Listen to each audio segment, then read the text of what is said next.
Action ન્યૂઝમાં આપનું સ્વાગત છે। વડોદરા રેલવે ગોદીમાં શેડના અભાવે સિમેન્ટનું નુકસાન, સામાજિક કાર્યકર દ્વારા રેલવે તંત્ર સામે રોષ વ્યક્ત કરાયો। વડોદરા શહેરના નવા યાર્ડ રેલવે ગોદી ખાતે શેડની વ્યવસ્થાને લઈ સામાજિક કાર્યકરે રેલવે તંત્ર સામે રોષ વ્યક્ત કર્યો હતો અને રેલવે ટ્રેકની બાજુમાં શેડ વહેલી શેડ બનાવવાની માંગણી રેલવે તંત્ર સામે કરી। વરસાદની સિઝનમાં ખુલ્લામાં સિમેન્ટ ઉતારવામાં આવે છે, જેના લીધે શેડ નહીં હોવાના કારણે ઘણા સિમેન્ટોની ગુણો ભીની થઈ ગઈ હોવાથી ઘણું બધું નુકસાન પહોંચ્યું છે। સિમેન્ટના જથ્થામાંથી કેટલાક સિમેન્ટના જથ્થા વરસાદના કારણે ભીનો થયો હતો, જેને લઈને સામાજિક કાર્યકર અતુલ ગામેચી રેલવે તંત્ર સામે રોષ વ્યક્ત કર્યો હતો। વહેલી તકે રેલવે ગોદી રેલવે ટ્રેકની બાજુમાં શેડની વ્યવસ્થા કરવામાં આવે એવી રેલવે તંત્ર સામે માંગ કરી હતી।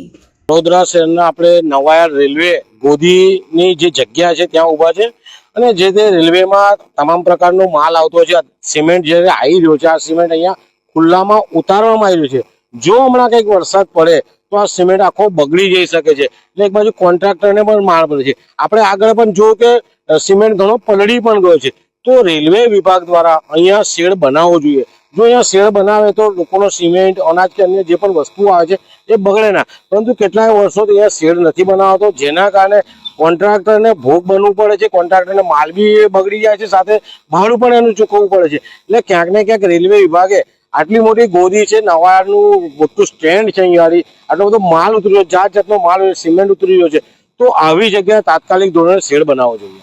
શું કહેશો કે આ જે માલ ઉતરે છે, કેટલા ઘણા વર્ષોથી સમસ્યા છે, અનાજ ઉતરે છે, સિમેન્ટ ઉતરે છે, આના માટે જવાબદાર જે રીતના રેલવે સત્તાધીશો રેલવેની ગાડીમાં જ્યારે માલ આવતો હોય તો અને માલ જો બગડી જાય, સિમેન્ટ હોય કે અનાજ હોય, માલ બગડી જાય તો રેલવેના સત્તાધીશો જ જવાબદાર છે। આપણે તો માલ મંગાવ્યો છે, માલ આવી રહ્યો છે, પરંતુ એ લોકો એવી જગ્યાએ ઉતારે ત્યાં કોઈ શેડ જ નથી। હવે આ સિમેન્ટ હમણાં ઉતર્યો છે, શેડ નથી, વરસાદ પડે બગડી જાય તો કોન્ટ્રાક્ટરને માર પડે અને વેપારીને પણ માર પડે। એટલે ક્યાંક ને ક્યાંક રેલવે તંત્રની એ જવાબદારી ઊભી થાય છે।